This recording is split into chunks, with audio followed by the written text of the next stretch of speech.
Hvala lijepo. Evo, ja vas također srce pozdravljam. Zahvaljujem našim domaćinima i predsjedniku i gradonačelniku.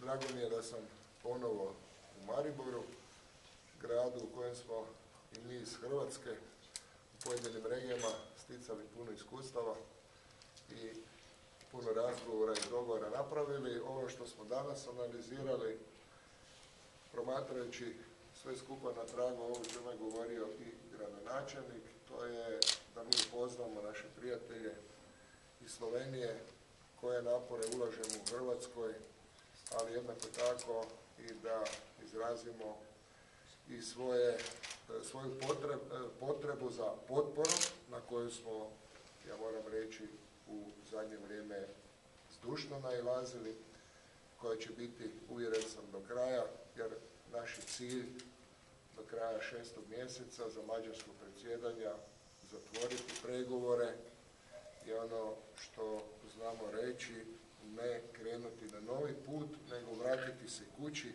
jer Hrvatska spada zasigurno stoljetno u prostore, u kulturu, u običaje, u tradiciju zemalja s kojima se želi združiti gdje žele ući. Sigurno da i danas ovi razgovori su upravo bili izmjena iskustava, prvenstveno za one oblasti koje mi programski preferiramo, da tako kažem, gdje nam je biračko tijelo, iako ono što se događa u Sloveniji, ja očekujem da će se događati i u Hrvatskoj, jer pobijediti u Mariboru, to ne znači biti gradonačelnik ruralnih prostora i područja, i meni je to izuzetno drago, iako su mnogi znali govoriti vaša su mjesta i pozicije u ruralnim prostorima i područjima, ovo nekima drugima treba, drugim opcijama prepustiti.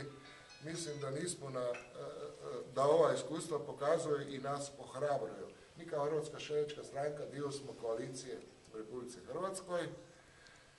Nosimo se ono kako je moguće i što najbolje znamo i sa onim problemima unutar zemlje, od borbe s korupcijom do pitanja nezaposlenosti, ali znam da i naši susjedi nisu toga imuni, pa je dobro se naći i razmijeniti iskustva što se čini i na koji način. Ono što nas posebno veseli, vi ste kraj, kao što je većina Hrvatske, kraj koji računa na posjetu brojnih ljudi, pogotovo susjeda, kroz turizam.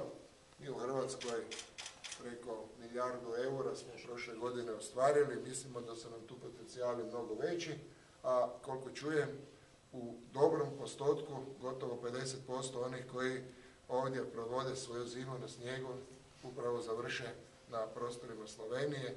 Mislim da su nam tu mogućnosti još mnogo veće, još mnogo šire i ja vjerujem da ćemo ih mi zajedno znati iskoristiti. A zasigurno ako i vi imate određene pitanje, vrlo rado ćemo, pogotovo ja odgovoriti. Hvala. Mogoče jaz stavek 2. Jaz sem seveda izredno vesel, da smo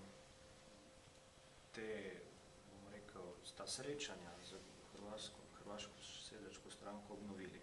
Namreč Slovenska ljudska stranka je v preteklosti pred mnogimi leti imela tesne stike z nam prijateljsko in sorodno stranko in so se čez čas pač nekoliko ohladili in prav je, da te stike, ta srečanja obnovimo. Tako kot je predsednik povedal, smo se danes pogovarjali o mnogih izkušnjah, mnogih problemih, ki nastajajo. Ugotavljali smo, da so v veliko primerih podobni. Res je, da v Sloveniji nimamo ladjedelnic, s tem v Sloveniji nimamo problemov, imamo pa nekatere druge podobne probleme, tako na področju pridelave zdrave hrane, zaščiti recimo kmetijskih zemljišč, da ne bom rekel za problemom javne uprave, kjer nikoli ni dovolj denarja, pa bi bilo potrebno seveda to javno upravo tako v eni kot tudi pri nas seveda racionalizirati, jo postaviti učinkovitejšo in še mnoga druga vprašanja. Je pa res, da smo imeli premalo časa, da bi odprli vsa vprašanja, morda izmenjali vse izkušnje, ampak verjamem, da bo v prihodnosti še dovolj časa za to. Hvala.